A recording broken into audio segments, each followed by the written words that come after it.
Hi friends, എൻസൈക്ലോബിങ്സിൻ്റെ പുതിയൊരു വീഡിയോയിലേക്ക് നിങ്ങൾക്ക് ഏവർക്കും സ്വാഗതം. അപ്പോൾ നമ്മളിന്ന് ചർച്ച ചെയ്യാൻ പോകുന്നത് LP-UPയുമായി ബന്ധപ്പെട്ട് സൈക്കോളജി വിഭാഗത്തിൽ നിന്ന് ചോദിക്കാൻ സാധ്യതയുള്ളതും മുമ്പ് ചോദിച്ചിട്ടുള്ളതുമായ കുറച്ച് ക്വസ്റ്റ്യൻസ് ആണ്. അപ്പോൾ ഒരു മോക്ക് ടെസ്റ്റ് രൂപത്തിൽ നിങ്ങൾ പരീക്ഷ എഴുതുകയാണെങ്കിൽ നിങ്ങളുടെ നിലവാരം നിങ്ങൾക്ക് സ്വയമേ ഒന്ന് വിലയിരുത്താൻ സാധിക്കും. അപ്പോൾ നമുക്ക് വീഡിയോയിലേക്ക് കടക്കാം. സ്കൂൾ പ്രായം എന്ന് എറിക്സൺ മുന്നോട്ട് വെച്ച കാലഘട്ടം ഏതാണ്? അപ്പോൾ സ്കൂൾ പ്രായം എന്ന് എറിക്സൺ മുന്നോട്ട് വെച്ച പ്രായം ഏതാണ്? കർമ്മോത്സുകത ഓർ അപകർഷത. ഇതിനെയാണ് എറിക്സൺ സ്കൂൾ പ്രായം എന്ന് വിശേഷിപ്പിച്ചത്. അടുത്ത ക്വസ്റ്റ്യൻ, എബ്രഹാം മാസ്ലോയുടെ ആവശ്യങ്ങളുടെ ശ്രേണിയിൽ ശാരീരിക ആവശ്യങ്ങൾ എന്നതിൻ്റെ തൊട്ടു മുകളിൽ വരുന്ന ആവശ്യം എന്താണ്? സുരക്ഷിതത്വം. സുരക്ഷിതത്വമാണ് എബ്രഹാം മാസ്ലോയുടെ ആവശ്യത്തിൽ ശാരീരിക ആവശ്യങ്ങൾ എന്നതിൻ്റെ തൊട്ടു മുകളിൽ വരുന്ന ആവശ്യം. അടുത്തത്, ബുദ്ധിയുടെ G ഘടകത്തിൻ്റെ സവിശേഷത പെടാത്തത് ഏതെന്നാണ് ചോദ്യം. ഏതാണ്? പരിസ്ഥിതിയിൽ നിന്ന് ആർജിക്കപ്പെടുന്നു. അതാണ് ഇതുമായി ബന്ധമില്ലാത്ത ചോദ്യം. അടുത്ത ക്വസ്റ്റ്യൻ, ലൈംഗിക ചൂഷണത്തിൽ കൂടി വരുന്ന ഈ കാലഘട്ടത്തിൽ കൗമാരക്കാരെ വളരെ അത്യാവശ്യമായി നൽകേണ്ട കൗൺസിലിംഗ് ഏതെന്നാണ് ചോദ്യം. ഏതാണ്? പ്രതിരോധ കൗൺസിലിംഗ്. അടുത്ത ക്വസ്റ്റ്യൻ, പഠിതാക്കൾക്ക് അഹംബോധവും അതുപോലെ തന്നെ അവർ മുമ്പ് പരിചയപ്പെട്ട ആത്മാദരം, ആത്മാഭിമാനം തുടങ്ങിയ ആശയങ്ങളുമായി താരതമ്യം ചെയ്യുന്നതിന് അവസരവും നൽകുക എന്നത് ആരുടെ ശ്രേണിയാണ്? കാൾ റോജേഴ്സിൻ്റെ തിയറിയാണ്. അപ്പോൾ കാൾ റോജേഴ്സിൻ്റെ തിയറിയാണ് ഇവിടെ പറഞ്ഞത്. അടുത്തത്, പ്രതിക്രിയ അധ്യാപനം ആരുടെ ആശയമാണ്? അപ്പം പ്രതിക്രിയ അധ്യാപനം ആരുടെ ആശയമാണ്? വൈഗോട്സ്കിയുടെ ആശയമാണ്. അടുത്ത ക്വസ്റ്റ്യൻ, ചിത്രത്തിലെ 8 രേഖാഖണ്ഡങ്ങളെ 4 സെറ്റ് ഉത്തര രേഖാഖണ്ഡവുമായി പ്രത്യക്ഷണം ചെയ്യുന്നു. ഈ പ്രതിഭാസത്തിൻ്റെ പേര് എന്ത് പേരിലാണ് അറിയപ്പെടുന്നത്? സാമീപ്യ നിയമം. അപ്പോൾ സാമീപ്യ നിയമം എന്ന പേരിലാണ് അറിയപ്പെടുന്നത്. ഓർമ്മയുടെ അടിസ്ഥാന ഘടകങ്ങളിൽ പെടുന്നത് ഏതാണ്? അപ്പോൾ താഴെ തന്നിരിക്കുന്നവയിൽ ഓർമ്മയുടെ അടിസ്ഥാന ഘടകങ്ങളിൽ പെടുന്നത് ഏതൊക്കെയാണെന്നാണ് ചോദ്യം. ഏതൊക്കെയാണ് തന്നിട്ടുള്ളത്? ധാരണ, അനുസ്മരണം, തിരിച്ചറിവ്. അപ്പോൾ ഇതിൽ 3 അടിസ്ഥാന ഘടകങ്ങളിൽ പെടുന്നതാണ്. അപ്പോൾ ഓർമ്മയുടെ അടിസ്ഥാന ഘടകങ്ങളിൽ പെടുന്ന 3 കാര്യങ്ങളാണ് ഇവിടെ തന്നിട്ടുള്ളത്. അടുത്തത്, 13 വയസ്സുള്ള റോണിയുടെ മാനസിക വയസ്സ് 8 ആണ് എങ്കിൽ ബുദ്ധിമാനത്തിൻ്റെ അടിസ്ഥാനമായി റോണി ഏത് വിഭാഗത്തിലാണ് പെടുന്നത്? മൂഢബുദ്ധി വിഭാഗത്തിലാണ് പെടുന്നത്.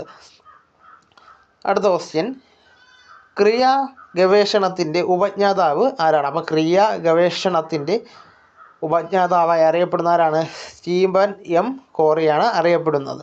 അടുത്തത്, മക്കളില്ലാത്ത ധനാഢ്യമായ തോമസ് സാമൂഹിക സേവന പ്രവർത്തനങ്ങളിൽ സജീവമായി ഇടപെടുന്നു. ഇത് ഏത് തരം സംയോജന തന്ത്രമാണ്? ഏതുതരമാണ്?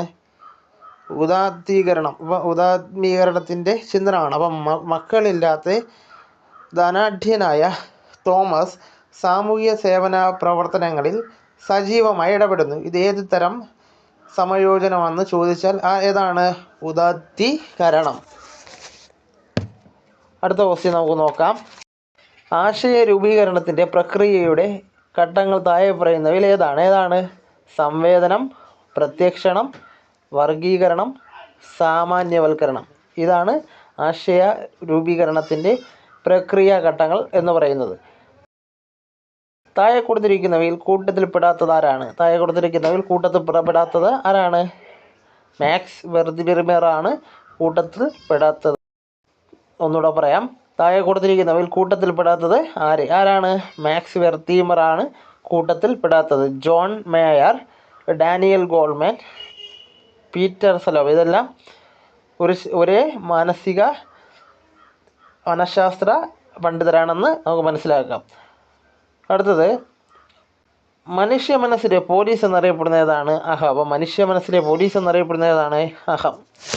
അടുത്തത്, ഒരു ക്ലാസ്സിലെ സോഷ്യോഗ്രാം തയ്യാറാക്കിയപ്പോൾ ലീന എന്ന കുട്ടി അനുവിനെയും അനു എന്ന കുട്ടി കരിഷ്മയെയും കരിഷ്മ ലീനയും കൂട്ടുകാരായി നിർദ്ദേശിച്ചതായി കണ്ടു. ഇത്തരം കൂട്ടങ്ങളുടെ പേര് എന്താണ്? ക്ലിക്കുകൾ എന്ന കൂട്ടമായിട്ടാണ് ഇവരെ പരിഗണിക്കുക. അടുത്തത്, ജയകൃഷ്ണൻ ഒരു നാവികനാണ്, കുമാർ ഒരു ആർക്കിടെക്റ്റും. ഇവരിൽ കാണപ്പെടുന്നത് ഏതുതരം ബഹുമുഖ ബുദ്ധിയാണ്? ഏതുതരമാണ്? ദൃശ്യസ്ഥലപരമായ ബുദ്ധിയാണ്.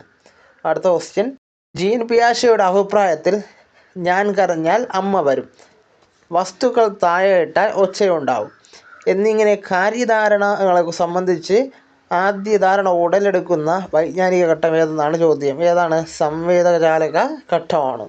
അടുത്ത ക്വസ്റ്റ്യൻ, പഠിതാവ് തൻ്റെ പഠനത്തെ വിമർശനാത്മകമായി സ്വയം വിലയിരുത്തുന്ന രീതിയാണ് പഠനം തന്നെ വിലയിരുത്തൽ. അപ്പം പഠനം തന്നെ വിലയിരുത്തലാണ് പഠിതാവ് തൻ്റെ പ്രവർത്തനങ്ങളെ വിമർശനാത്മകമായി സ്വയം വിലയിരുത്തുന്നത് പെടുന്നത്. അടുത്തത്, അതീത ചിന്ത മെറ്റോ കോഗ്നിഷൻ എന്ന ആശയം ഏതുമായി ബന്ധപ്പെട്ട മുന്നോട്ട് വെച്ച ആരാണ്? ഫ്ലേവറുമായി ബന്ധപ്പെട്ടതാണ്. താഴെ കൊടുത്തിരിക്കുന്നവയിൽ തെറ്റായ ജോഡി തിരഞ്ഞെടുക്കാനാണ് പറഞ്ഞിട്ടുള്ളത്. ഒരു തെറ്റായ ജോഡി ഏതാണ്? വ്യക്തി കേന്ദ്രീകൃത സിദ്ധാന്തം ആൽപോർട്ട്. ഇത് തെറ്റായ ജോഡി ആണ്. അപ്പം നമ്മൾ ഇത്രയും കാര്യങ്ങളാണ് ഇന്നത്തെ വീഡിയോസിൽ ഉൾപ്പെടുത്തിയിട്ടുള്ളത്. അപ്പം നമുക്ക് തുടർന്ന് വിജ്ഞാനപരമായ വീഡിയോസും മറ്റ് ആനുകാലിക വിവരങ്ങളുമായി നമുക്ക് വീണ്ടും കാണും വരെ ഗുഡ് ബൈ.